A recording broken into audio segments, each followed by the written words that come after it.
Bonjour, je suis Antoine de Indecast, le podcast indépendant. J'aimerais vous parler d'un coup de cœur que j'ai eu durant le mois d'août. J'ai eu la chance de tomber complètement par hasard sur le jeu indépendant en ligne Extinction is Forever.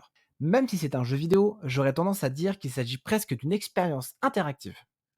Le jeu, si on peut l'appeler ainsi, vous plonge dans un monde complètement ravagé par l'homme. Le joueur découvre les conséquences du mal qu'ont fait les hommes à travers les yeux du dernier renard sur Terre. Et oui, comme vous l'avez compris, vous êtes en charge de la toute dernière famille de renards. C'est donc à vous que revient la difficile responsabilité de faire survivre l'espèce. En tant que maman renarde, vous devez prendre soin de vos petits pour leur apprendre à survivre dans ce milieu bien plus qu'hostile.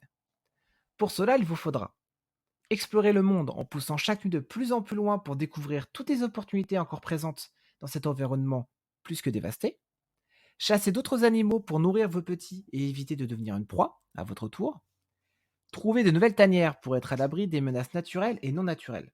Il vous faudra aussi apprendre de nouvelles compétences, telles que le saut, la faculté de creuser un tunnel pour passer sous un grillage à vos renardeaux, pour les rendre un tout petit peu moins vulnérables.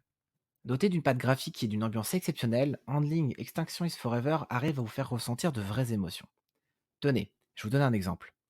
J'étais à la recherche de nourriture pour mes petits. En voulant me précipiter parce que le jour se levait, j'ai baissé ma garde quelques secondes et je suis tombé sur un piège à loup qui a fait boiter ma renarde pendant un bout de temps. Je pouvais facilement la voir souffrir à chaque pas qu'elle faisait. Je sais que ça paraît être une broutille, mais croyez-moi sur parole. C'est une vraie séquence chargée émotionnellement. Là où ce jeu est fort, c'est qu'il arrive à vous faire comprendre les conséquences des actes des hommes sur l'écologie sans vous faire de morale.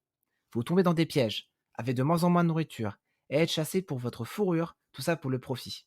Alors que vous, tout bêtement, ne cherchez qu'une seule chose, à survivre et à préserver votre espèce. Vous l'aurez donc compris, c'est donc un message écologique que les développeurs ont voulu nous faire passer, et le pari est franchement réussi. Je suis assez sensible à la cause de l'écologie, mais les discours moralisateurs ne me touchent que très peu, voire même pas du tout. Handling a réussi à me toucher en plein cœur. Et si avec ça vous n'êtes pas encore convaincu, vous pouvez l'essayer gratuitement, puisque les développeurs ont eu la gentillesse de proposer une démo que vous pouvez très facilement trouver sur Steam. Jusqu'à maintenant, j'ai essayé d'être le plus neutre possible. Mais c'est là que ça s'arrête. Je tiens à vous donner mon avis personnel sur ce jeu qui est pour moi une pépite, en manque de reconnaissance. Libre à vous de faire ce que vous voulez de mon avis.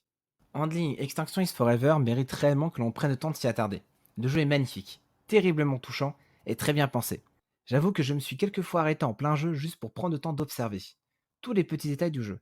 Les petits renardeaux qui jouaient entre eux dans la neige, quand ils décident de se partager à manger, bref, plein de détails qui font que le jeu est vraiment exceptionnel.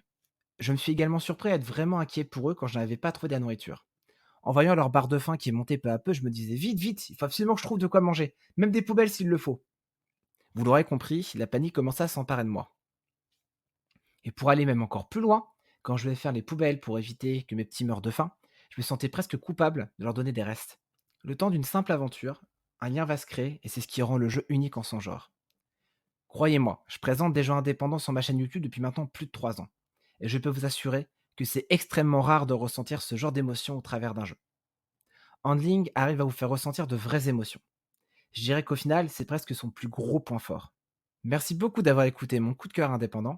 J'espère sincèrement que ce format vous plaira. J'attends vos retours avec impatience et en attendant, je vous encourage à vous abonner au podcast pour ne pas rater les prochains.